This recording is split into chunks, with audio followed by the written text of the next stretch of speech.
Hello साथियों, नमस्कार। मैं मयंक तोमर आप सभी का मार्स एकेडमी पर स्वागत करता हूं। जैसे कि आप सभी जानते हैं कि वीडियो के एग्जाम में लगभग 28 दिन बाकी हैं, तो उन 28 दिन का हम कैसे बहुत अच्छे से यूटिलाइज कर सकते हैं, क्योंकि अब हमारे पास रिवीजन का समय बचा हुआ है। तो उस रिवीजन के लिए हम एक अपनी ज्ञान दर्शन सीरीज स्टार्ट कर रहे हैं, जिसमें हम पॉलिटी स्टार्ट करने वाले हैं, फिर ज्योग्राफी, फिर इंडियन हिस्ट्री, उसके बाद हम अपना इकोनॉमी और फिर हम कुछ अपना कंप्यूटर वाला जो बहुत इंपॉर्टेंट पार्ट होने वाला है उसका स्टार्ट करेंगे। ऐसे ही रीजनिंग की हम क्वेश्चन सीरीज स्टार्ट करने वाले हैं और हमारी हिंदी की सीरीज भी चलेगी। खैर, अभी हम बात करने वाले हैं कि जो हम आज स्टार्ट कर रहे हैं ज्ञान दर्शन सीरीज के अंदर हम अपनी पॉलिटी स्टार्ट करेंगे, और ये मैराथन टाइप की होगी। लगभग हम 50 से 100 क्वेश्चंस डेली बेसिस पर करेंगे। क्वेश्चंस के आंसर के साथ साथ हम इसमें फैक्ट भी जानेंगे, फैक्ट क्या होते हैं। तो आप सभी लोगों से रिक्वेस्ट है, लेक्चर को पूरा देखें, आपको बेहद ज़्यादा यहाँ से आपको फ़ायदा होने वाला है। और जिन लोगों ने सब्सक्राइब नहीं किया है और लाइक नहीं किया है, प्लीज़ एक बार इसको कीजिएगा, ठीक है। और अब हम अपना चैप्टर स्टार्ट करने वाले हैं। आपको सिर्फ एक बार पढ़ना है और पढ़ने के बाद आपको सारे क्वेश्चन यहीं से मिलने वाले हैं। चलिए, तो हम स्टार्ट करने वाले हैं अपना भारतीय संविधान एवं राज्य व्यवस्था।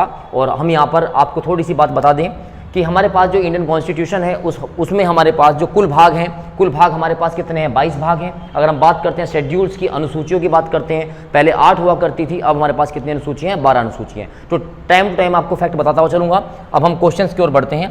पहला क्वेश्चन आपके पास रहा ये, अवशिष्ट शक्तियां के विचार के लिए भारतीय संविधान ने किस देश के संदर्भ से लिया है? मतलब जो हमारे पास अवशिष्ट शक्तियां हैं वो हमने कहां से ली हैं? तो वो हमने ली हैं अपनी कहां से? वो हमने ली हैं कनाडा से। कनाडा से हमने अपनी अवशिष्ट शक्ति को लिया गया। अगर हम यहीं पर देखें, यूएसए से हमने अपने क्या लिए हैं? यूएसए से हमने लिए हैं अपने फंडामेंटल राइट्स, मौलिक अधिकार लिए हैं। अगर हम बात करते हैं यूनाइटेड किंगडम से हमने क्या लिया? हमने अपनी सिटीजनशिप, नागरिकता ली है। अगर हम बात करते हैं आयरलैंड से हमने अपने क्या लिए हैं? Directive principle of state policy, राज्य के नीति निर्देशक तत्व हमने यहां से लिए हैं। चलिए नेक्स्ट क्वेश्चन की ओर बढ़ेंगे।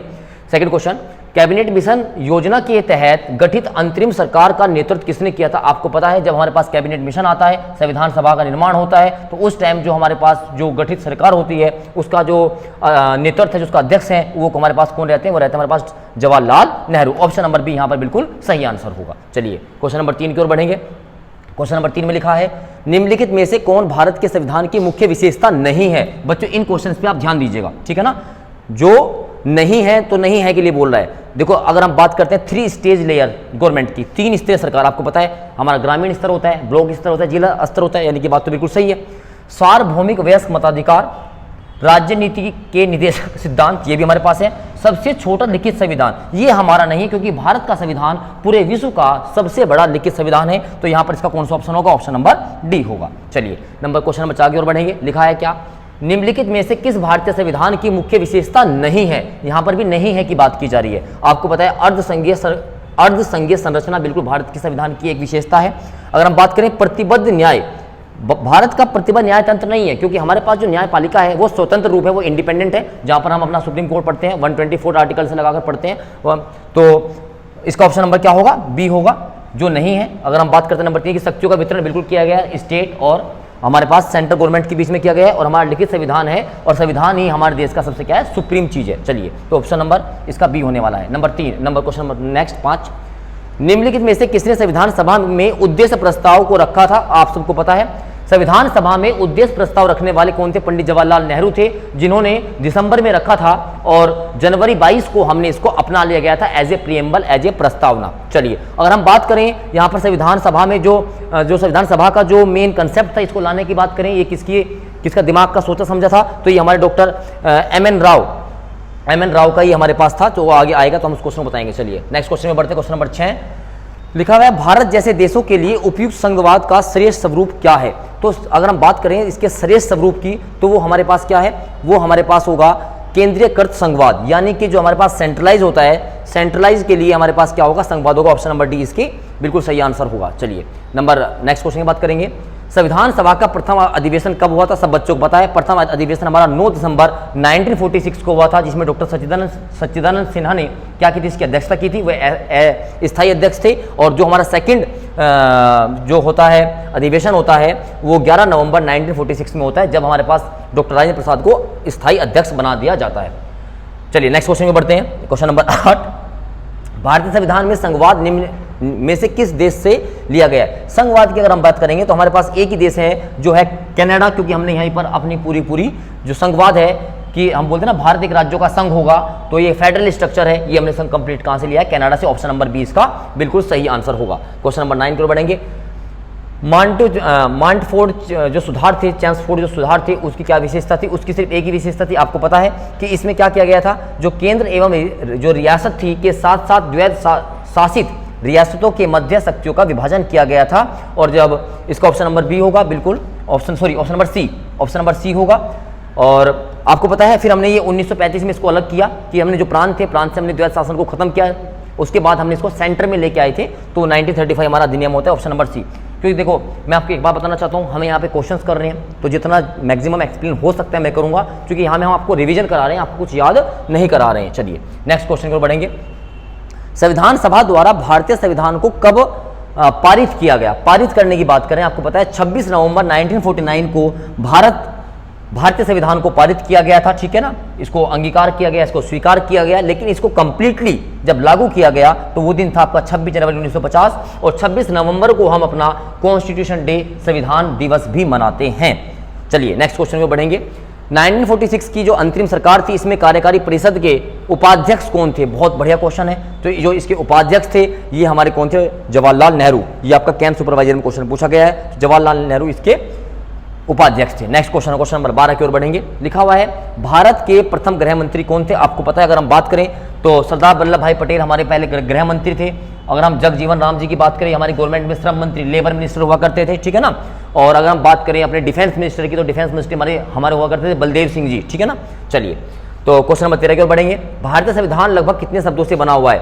अगर हम एग्जैक्ट बात करें, भारत का संविधान सबसे बड़ा संविधान है और इसमें लगभग 1,17,369 है ना, 1,17,369 शब्द बने हुए हैं। और अगर हम यहाँ पर ऑप्शन देखें तो ऑप्शन के अकॉर्डिंग हम इसमें 1,20,000 के पास जा सकते हैं, पर एग्जैक्ट आंसर इसमें नहीं है। तो 1,17,369 इसमें शब्द बने थे। अगर किसी बच्चों को लगता है कि क्वेश्चन नहीं आ सकता, लोअर पीसीएस में आया हुआ है 2018 के अंदर। चलिए नेक्स्ट क्वेश्चन की ओर बढ़ेंगे। भारत का संविधान लिखा गया है, आपको पता है भारत के संविधान को लिखने में 2 वर्ष 11 महीने और 18 दिन लगे थे, है ना। 2 years 11 month and 18 days यहाँ पर लगे हैं। और अगर हम ऑप्शन के हिसाब से देखें, 3 वर्षों में नहीं बना था, 3 वर्षों से अधिक बिल्कुल भी नहीं लगे, तो 2 वर्षों में भी नहीं बना था। तो 2 वर्ष से ज़्यादा थे लेकिन 3 वर्ष से कम थे, बिल्कुल ऑप्शन नंबर इसका ए सही आंसर है। देखो कभी कभी क्वेश्चन आपको इस तरीके से दिया जाता है कि आपको यहाँ पर बहुत देखकर क्वेश्चन के आंसर को चूज करना पड़ता है, और ये यूपी ट्रिपल एससी की विशेषता है। यूपी ट्रिपल एससी क्वेश्चन आपको फंसाने की कोशिश करता है, ठीक है ना। चलिए नेक्स्ट क्वेश्चन की ओर बढ़ेंगे। भारतीय संविधान को माना गया है, क्या माना गया है? संघीय माना गया है, एकात्मक माना गया, संसदीय माना गया, या रूप विधान में संघीय है और भावना में एकात्मक? बिल्कुल सही बात, ऑप्शन नंबर डी इसका बिल्कुल सही होगा। ये रूप विधान में संघीय है, ठीक है ना, फेडरल स्ट्रक्चर है, और भावना में क्या है? ये एकात्मक है। चलिए नेक्स्ट क्वेश्चन की ओर बढ़ेंगे। लिखा है इसमें से कौन सा भारतीय संविधान की एक महत्वपूर्ण विशेषता नहीं है? फिर नहीं है की बात कर रहा है। लिखा है यह एक लिखित संविधान है, बिल्कुल लिखित संविधान है। यह अनुयेय है, मतलब इसमें संशोधन किया जा सकता है, बिल्कुल किया जा सकता है। उसके बाद लिखा हुआ है यह एकल है क्योंकि केंद्र में अधिक शक्तियां हैं, लेकिन यह संघीय भी है क्योंकि शक्ति केंद्र और राज्य के बीच विभाजित की जाती है, बिल्कुल सही बात है। लिखा है इसमें राज्य के राज्यपाल, जो राज्य के गवर्नर्स होते हैं, सांसदों और विधायकों के परामर्श से संशोधित किया जा सकता है, बिल्कुल गलत बात है, यहाँ पर इसका कोई लेना देना नहीं है। तो ऑप्शन नंबर इसका डी बिल्कुल सही आंसर होगा, जो इसकी भारत के संविधान की विशेषता नहीं है। चलिए आगे बढ़ेंगे क्वेश्चन नंबर 17 की ओर। लिखा हुआ है निम्नलिखित में से किसने पहले 1935 में संविधान सभा का सुझाव प्रस्तुत? देखिए अभी हमने आपको बताया था ना कि सबसे पहले संविधान सभा को लाने वाले व्यक्ति कौन थे, तो वे कौन थे? एम.एन. राय साहब थे। कौन थे? एम.एन. राय साहब थे, जिन्होंने सबसे पहले संविधान सभा का सुझाव प्रस्तावित किया था। चलिए बहुत बेहतरीन क्वेश्चन, यकीन मानिए बहुत बेहतरीन क्वेश्चन हैं। आप लोगों ने जितना पढ़ा होगा आपको फटाफट रिवाइज होता चला जाएगा। जिन लोगों ने नहीं पढ़ा है आप इन्हीं क्वेश्चंस को कीजिए, मैं कह सकता हूं बेहतरीन आपके यहाँ से प्रैक्टिस होगी, बेहतरीन क्वेश्चन आपको यहाँ से मिलेंगे गारंटी के साथ।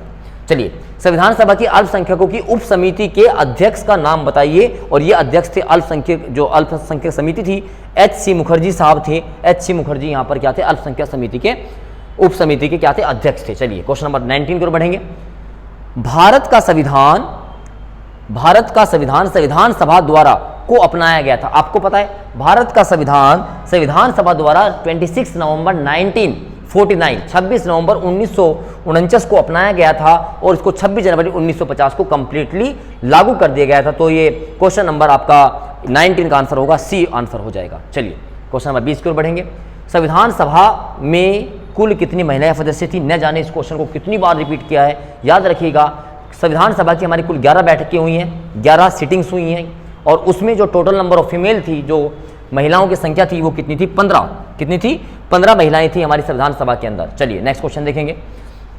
संविधान सभा के पहले अध्यक्ष कौन थे? जैसे हमने आपको बताया, जब संविधान सभा की पहली बैठक होती है 9 दिसंबर में, 9 दिसंबर 1946 में, बार बार रिपीट कर रहा हूँ डेटा ताकि आपको सुन सुन के याद हो जाए, देख देख के आपको याद हो जाए। तो उसमें हमारे डॉक्टर सच्चिदानंद सिन्हा को ही क्या बनाया गया था? उसका चेयरपर्सन बनाया गया था, अध्यक्ष बनाया गया था। तो संविधान सभा के पहले अध्यक्ष थे डॉक्टर सच्चिदानंद सिन्हा। ऑप्शन नंबर बी इसका एग्जैक्ट आंसर हो जाएगा। नेक्स्ट क्वेश्चन की ओर बढ़ेंगे। ड्राफ्टिंग कमेटी का चेयरमैन कौन है? ये फेवरेट क्वेश्चन है यूपीट्रिपलएससी का। ड्राफ्टिंग कमेटी के चेयरमैन हमारे कौन थे? डॉक्टर भीमराव अंबेडकर साहब थे। डॉक्टर भीमराव अंबेडकर थे और इनके अलावा इस ड्राफ्टिंग कमेटी में 6 मेंबर और थे। तो क्वेश्चन कभी पूछा जाता है, बताइए ड्राफ्टिंग कमेटी में कुल सदस्यों की संख्या कितनी थी? तो कितनी थी? वे थे हमारे पास कुल 7 थे। एक हमारे चेयरमैन साहब थे B.R. अम्बेडकर साहब और बाकी 6 लोग और थे। वे 6 लोग कौन कौन थे? उनके आप कमेंट में नाम लिखकर जरूर बताएंगे, कभी कभी पूछ लिया जाता है। चलिए क्वेश्चन नंबर 23 की ओर। राजनीतिज्ञ प्रजातंत्र का तात्पर्य उस जीवन विधा से है जो जीवन में सैद्धांतिक रूप से उदारता, समानता और जो मतलब भ्रातृत्व को स्वीकारती है। यह कथन किसने दिया था? और ये जो कथन था, देखो ये आपको पता है बहुत बड़े हमारे लॉयर हुए हैं, है ना, वकील तो थे ही और स्वतंत्र भारत के क्या बने थे? सबसे पहले लॉ मिनिस्टर बने थे। और ये कथन आपका डॉक्टर भीमराव अंबेडकर का था। ऑप्शन नंबर ए इसका बिल्कुल सही आंसर हो जाएगा। चलिए 24 की बात करेंगे। निम्नलिखित में से किस अधिनियम द्वारा बर्मा को भारत से अलग किया गया था? और आप जानते हैं सभी, बर्मा आजकल म्यांमार के नाम से जाना जाता है। तो ये भारत सरकार अधिनियम 1935 के द्वारा, ऑप्शन नंबर ए इसका बिल्कुल सही आंसर होगा, अधिनियम के द्वारा बर्मा को भारत से अलग कर दिया गया था। चलिए क्वेश्चन नंबर 25 की ओर बढ़ेंगे। भारतीय संविधान का कौन सा अनुच्छेद कहता है भारत राज्यों का एक संघ होगा? इसमें इससे आसान क्वेश्चन कुछ हो ही नहीं सकता। ये आर्टिकल नंबर 1 कहता है कि भारत जो है वो एक राज्यों का संघ होगा, ठीक है ना, ए यूनियन ऑफ स्टेट होगा। चलिए आगे बढ़ते हैं नेक्स्ट क्वेश्चन की ओर। लिखा हुआ है भारत की स्वतंत्रता के समय कितनी रियासतें आधारिक तौर पर मान्यता प्राप्त थी? ये 565 थी। इस क्वेश्चन को आप इंपोर्टेंट कर लीजिएगा। यूपीट्रिपलएससी ASO में पूछा गया, 2022 में ही पूछा गया, ठीक है ना, 2022 में ही पूछा गया है। चलिए तो 565 जो आपकी रियासतें थी आपके, ये ऑथेंटिक थी। चलिए क्वेश्चन नंबर 27 की ओर। संविधान का अनुच्छेद 1 भारत को क्या घोषित करता है? संघीय राज्य मत कर देना। It's A union of state, संघ राज्य। ध्यान रखिएगा, कुछ बच्चे हो सकते हैं संघीय राज्य लगा दे, नहीं, ये क्या है आपका संघ राज्य घोषित करता है। चलिए क्वेश्चन नंबर 28 की ओर चलेंगे। लिखा है को उत्तर प्रदेश के हिमालय पहाड़ी क्षेत्रों में उत्तराखंड नामक एक नया राज्य अस्तित्व में है। बहुत इंपॉर्टेंट क्वेश्चन है, क्योंकि जब उत्तराखंड को उत्तर प्रदेश से काटकर बनाया गया तो वो क्या था उस टाइम? उसका नाम उत्तरांचल था, अब उत्तराखंड है। तो ये कहानी होती है 9 नवंबर 2000 को। तो 9 नवंबर 2000 को उत्तराखंड उत्तर प्रदेश से अलग बना दिया जाता है। चलिए बात समझ में आ रही है क्या?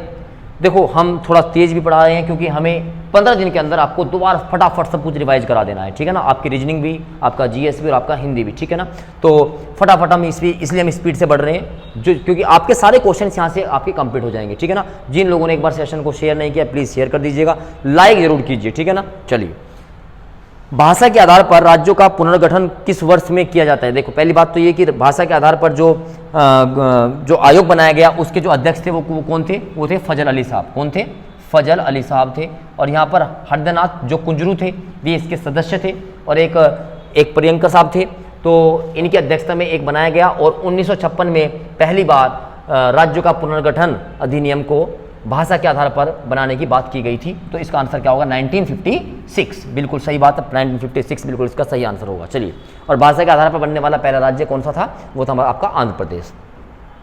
चलिए लिखा है नेक्स्ट क्वेश्चन, त्रिपुरा को कब भारत के पूर्ण राज्यों का दर्जा मिला हुआ है? ये मिला आपका 1972। ऑप्शन नंबर बी इसका एग्जैक्ट आंसर होगा। चलिए आगे बढ़ेंगे क्वेश्चन नंबर 31 की ओर। लिखा है इसमें से कौन सा कारक नहीं है जो भारतीय संविधान के निर्माण में योगदान देता है? कौन सा कारक नहीं है? क्वेश्चन को मैं कह रहा हूं ढंग से पढ़ लीजिएगा। जो भारत के संविधान में के निर्माण में योगदान देता है, तो वो औद्योगिक क्रांति, इंडस्ट्रियल रिवोल्यूशन कभी भी किसी कॉन्स्टिट्यूशन में कोई डेवलपमेंट में नहीं दे सकता। ब्रिटेन से हमने संसद लिया है, रूस से हमने समाजवादी क्रांति लिया, अमेरिका का अधिकारों का विधेयक लिया है, तो ऑप्शन नंबर ए इसका बिल्कुल सही आंसर होगा, इसका कोई मतलब नहीं होगा। नेक्स्ट क्वेश्चन की ओर बढ़ेंगे। भारतीय संविधान के स्वतंत्रता, समानता एवं बंधुत्व के आदर्श कहाँ से लिए गए आपको पता है। ये सब जो बंधुत्व की बात है, जो भाईचारा है, ये हमने फ्रांस से लिया है, और ऑप्शन नंबर ए तो ये लिखा है फ्रांसीसी संविधान, ठीक है ना, ये फ्रेंच कॉन्स्टिट्यूशन से हमने अडॉप्ट किया है। चलिए क्वेश्चन नंबर 33 की ओर बढ़ेंगे। भारत के संविधान की प्रस्तावना को क्या कहा जाता है? वेरी गुड क्वेश्चन है, बहुत बढ़िया क्वेश्चन है, आया हुआ है। इसको कहा जाता है आमुख। क्या कहा जाता है? आमुख कहा जाता है। ऑप्शन नंबर ए, अच्छे से इसको याद कर लीजिएगा। नंबर 34 क्वेश्चन की ओर बढ़ेंगे। भारतीय संविधान की प्रस्तावना का मूल उद्देश्य किसको सुरक्षित करना था? मतलब जो प्रस्तावना है, जो आपकी प्रेम्बल है, क्या सुरक्षित करना था? क्या सभी व्यक्तियों के लिए मौलिक अधिकारों को सुरक्षित करना था? भारत के नागरिकों के मौलिक कर्तव्यों को सुरक्षित करना था? सरकारी कर्मचारियों की सेवा की सुरक्षा को करना था? या व्यक्तियों की गरिमा तथा राष्ट्र की एकता और अखंडता? बिल्कुल, ये हमारे नेशंस की यूनिटी और इंटीग्रिटी को, एकता और अखंडता को सुरक्षित करना ही हमारा प्रीएम्बल का लक्ष्य था। ये ऑप्शन नंबर डी इसका बिल्कुल सही आंसर होगा। चलिए आगे बढ़ेंगे। ये कुछ मिलान करने के लिए आपको दिए गए हैं बच्चों। पहला ऑप्शन है प्रभुत्व संपन्न। प्रभुत्व का मतलब होता है कि भाई हम जो है अपने आप में सारे के सारे निर्णय लेने में हम सक्षम हैं, हमारे जो बाहर के लोग हैं उनका हमारे पे कोई फर्क पड़ने वाला नहीं है।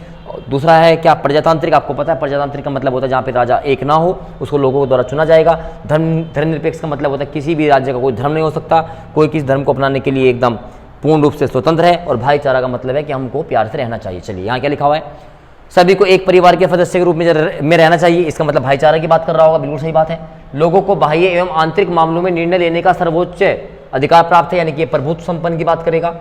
प्रजातंत्र, अच्छा फिर क्या है? लोगों को समान राजनीतिक अधिकार प्राप्त होते हैं, ये प्रजातंत्र में होता है, सबको समान अधिकार प्राप्त होते हैं। और धर्मनिरपेक्ष का मतलब है नागरिक को किसी भी धर्म को अपनाने की बिल्कुल स्वतंत्रता होगी, बिल्कुल सही है। तो इसका आंसर क्या होगा? BCDA ऑप्शन नंबर सी बिल्कुल सही आंसर हो जाएगा। और ये बहुत अच्छा क्वेश्चन था यहाँ से। चलिए क्वेश्चन नंबर 36 की बात करेंगे। लिखा है भारत का संविधान अपने नागरिकों को की समानता का वचन देता है। ठीक है ना, थोड़ा कंफ्यूजिंग सा क्वेश्चन है। तो अगर हम यहाँ हैसियत और अवसर को देखेंगे, इसको बोलते हैं स्टेटस एंड अपॉर्चुनिटी। क्या? स्टेटस एंड अपॉर्चुनिटी हमें सबको भारत का संविधान देता है। चलिए ऑप्शन नंबर बी इसका बिल्कुल सही आंसर होगा। आगे बढ़ेंगे। क्वेश्चन नंबर 37 में लिखा हुआ है निम्नलिखित में से किसको संविधान की आत्मा के रूप में माना जाता है? आपको सबको पता है, बहुत आसान सा क्वेश्चन है। जो हमारी प्रेम्बल है, जो हमारी प्रस्तावना है, प्रस्तावना को ही भारत के संविधान की आत्मा के रूप में जाना जाता है। जबकि भीमराव अम्बेडकर के अनुसार जो आर्टिकल 32 है, जिसको हम रिट बोलते हैं, जिसको हम संवैधानिक उपचार बोलते हैं, तो 32 को बोला जाता है संविधान की आत्मा, the soul of Indian constitution according to BR Ambedkar. लेकिन संविधान की आत्मा या जवाहरलाल नेहरू के अनुसार जो प्रस्तावना है, प्रस्तावना को क्या कहा जाता है? आपका संविधान की आत्मा कहा जाता है। चलिए आगे बढ़ेंगे। भारतीय संविधान के अनुच्छेद 19 में कौन सा अधिकार शामिल है? आपको पता है आर्टिकल 19 एक ही बात करता है, सभी को स्वतंत्रता और अभिव्यक्ति, अपने विचारों को रखने की स्वतंत्रता है। आप कोई संगठन बना सकते हैं, आप बगैर हथियारों के कहीं भी खड़े हो सकते हैं, आप भारत में भ्रमण कर सकते हैं, आप भारत में कहीं भी नौकरी कर सकते हैं, आप भारत में कहीं भी रह सकते हैं। चलिए पहला ऑप्शन क्या था? एक मिनट, क्वेश्चन आगे चला गया। हाँ देखेंगे एक बार। संवैधानिक उपचारों का अधिकार बिल्कुल नहीं है, आर्टिकल 32 में के अंदर होता है। वाक एवं अभिव्यक्ति स्वतंत्रता का अधिकार, यही आपका है, बोलने और अभिव्यक्ति की स्वतंत्रता का अधिकार। ऑप्शन नंबर बी इसका बिल्कुल सही होगा। शोषण के विरुद्ध अधिकार की बात करेंगे तो हमारे आर्टिकल 23 और 24 में आता है। और धर्म की स्वतंत्रता का अधिकार की बात करेंगे तो आर्टिकल आपका 25 से शुरू हो जाता है। चलिए आगे बढ़ेंगे। अच्छा, अगर हम बात करें हमारे पास जो मौलिक अधिकार हैं उनकी संख्या कितनी है बताइएगा? 6 है, 7 है या 5 है? एक बार कमेंट बताइएगा। What is the number of fundamental rights? मूल अधिकारों की संख्या हमारे पास 5, 6 या 7 कितनी है? चलिए 39। निम्नलिखित में से कौन सा अनुच्छेद अल्पसंख्यकों के हितों का संरक्षण करता है? और सब जानते हैं आर्टिकल 29 एंड आर्टिकल 30, ये हमारे अल्पसंख्यक होते हैं उनके हितों का संरक्षण करने के लिए दिया था। आर्टिकल 29 से बिल्कुल सही आंसर होगा। चलिए आगे चलेंगे। के पास मौलिक अधिकारों को लागू करने की शक्ति, आपको पता है हमारा एक ही तो न्यायालय है, सर्वोच्च न्यायालय और उच्च न्यायालय। देखो, अगर आपके मौलिक अधिकारों का वायलेंस होता है, अगर आपके मौलिक अधिकारों का हनन होता है, तो आप डायरेक्टली सुप्रीम कोर्ट या हाई कोर्ट जा सकते हैं। सुप्रीम कोर्ट आप आर्टिकल 32 के द्वारा जा सकते हैं, हाई कोर्ट आप आर्टिकल 226 अनुच्छेद 226 के द्वारा आप डायरेक्टली अपील कर सकते हैं। तो इसका ऑप्शन होगा ऑप्शन नंबर ए, बिल्कुल सही बात है। आप सर्वोच्च न्यायालय या उच्च न्यायालय जा सकते हैं। 41 नंबर की बात करेंगे। बंदी प्रत्यक्षीकरण भारतीय संविधान के किस भाग से संबंधित है? बंदी प्रत्यक्षीकरण आपकी एक रिट है, क्या है? एक रिट। रिटों की बात करें तो रिट हमारे पास आर्टिकल 32 में आते हैं। भारत हमारे पास कुल 5 रिट होती हैं। बंदी प्रत्यक्षीकरण होती है, उसके बाद परमादेश होता है, उसके बाद प्रतिषेध होता है, उसके बाद अधिकार परीक्षा होती है, और आपके पास एक आपकी और कौन सी बची? कौन सी बची? एक रिट आपकी और बच गई है। मैंडेमस होती है, क्यू वारंटो होती है, सिटेरियो होती है, प्रोहिबिट होती है। हिंदी में मुझे ध्यान नहीं आ रहा है, एक आपकी बची हुई है। बंदी प्रत्यक्षीकरण, परमादेश, उसके बाद आपकी एक होती है आपकी प्रतिषेध। प्रतिषेध होता है ना, जब कोई जो कोर्ट होता है, जो अपर कोर्ट होता है, लोअर कोर्ट को वो आदेश देता है ना, वो प्रतिषेध होता है, ठीक है ना। फिर परमादेश होता है, प्रतिषेध होता है, उसके बाद आपकी क्या होती है? अधिकार परीक्षा होती है। चलिए, 5 तरह की आपकी रिट्स होती हैं। तो क्या था? तो भारत तो बंदी प्रत्यक्षीकरण आपका क्या है? ये आपका एक मौलिक कर्तव्य है, ये आपका एक फंडामेंटल राइट है। चलिए नेक्स्ट क्वेश्चन की ओर बढ़ेंगे। 42, भारतीय संविधान में मौलिक अधिकार की अवधारणा का क्या स्रोत है? मतलब हमने मौलिक अधिकार फंडामेंटल राइट कहाँ से लिए? तो फंडामेंटल राइट हमने लिए हैं कहाँ से? अमेरिका से लिए हैं। डीपीएसपी हमने कहाँ से लिए हैं? राज्य की नीति निर्देशक तत्व हमने कहाँ से लिए? आयरलैंड से लिए हैं। फंडामेंटल ड्यूटीज़ अगर हम बात करें मौलिक कर्तव्य की, हमने कहाँ से लिए हैं? हमने लिए हैं रसिया से लिए हैं, रूस से लिए हैं, यूएसएसआर से लिए हैं। अगर हम बात करें नागरिकता की, नागरिकता हमने कहाँ से ली है? हमने ब्रिटेन से ली है, जो भाग 2 में आती है।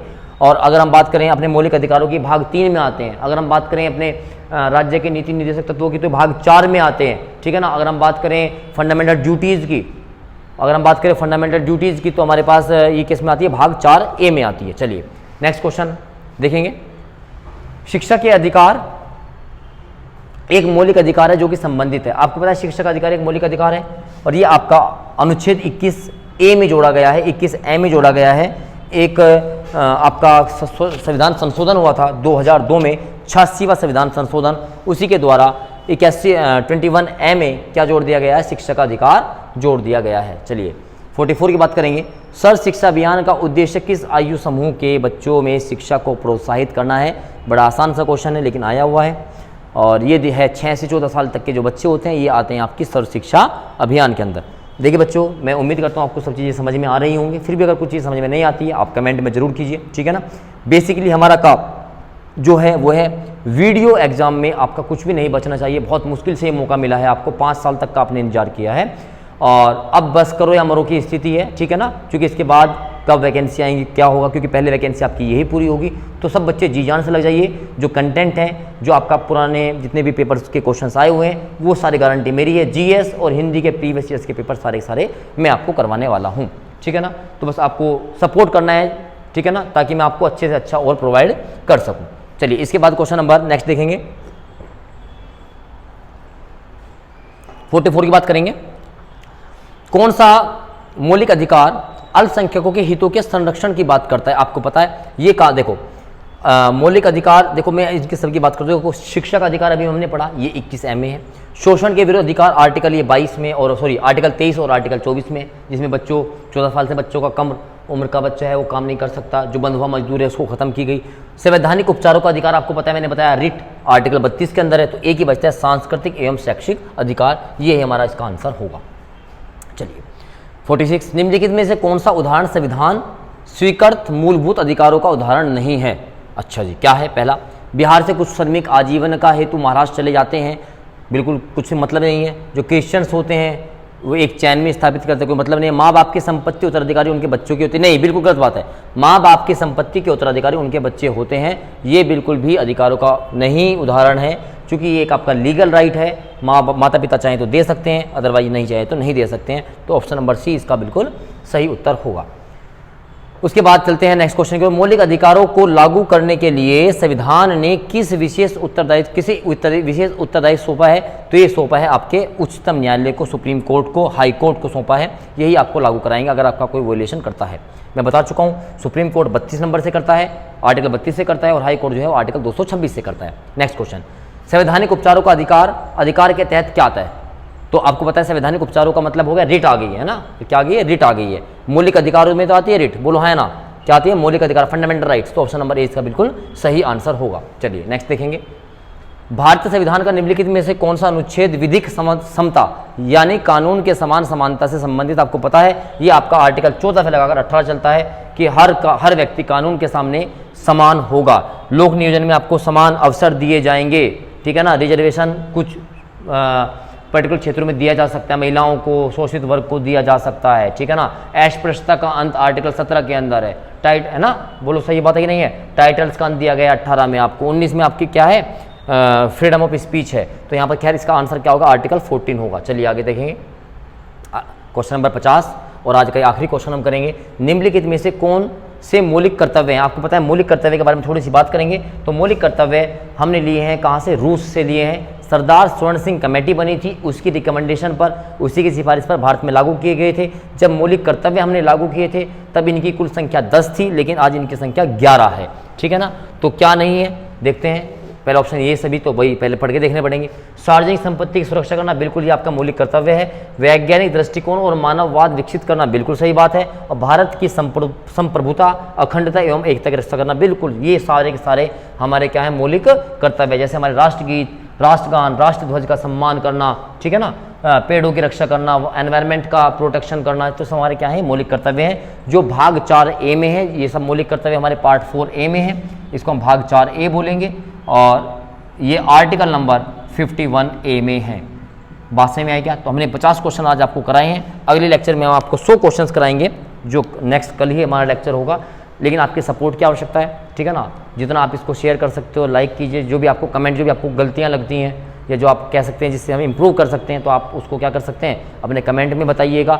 आप ही हमको एनर्जी देते हैं, ठीक है ना। तो मार्स एकेडमी ये आपकी ही एकेडमी है, ठीक है ना। मुजफ्फरनगर में हम ऑफलाइन भी पढ़ाते हैं, ठीक है ना। बाकी हम ऑनलाइन भी चीज़ें स्टार्ट कर रहे हैं, ठीक है। आपको कोई डाउट है किसी भी चीज़ का तो आप इस पर कॉल भी कर सकते हैं, नंबर हमने आपको दे रखे हैं। और आप इस सीरीज को प्लीज़ इतना ज़्यादा इसको रिवाइज कीजिए, 2-3 बार इसको रिवाइज कीजिए, पक्का आपको क्वेश्चन यहाँ से मिलेंगे। जय हिंद, जय Bharat, all the very best, thank you.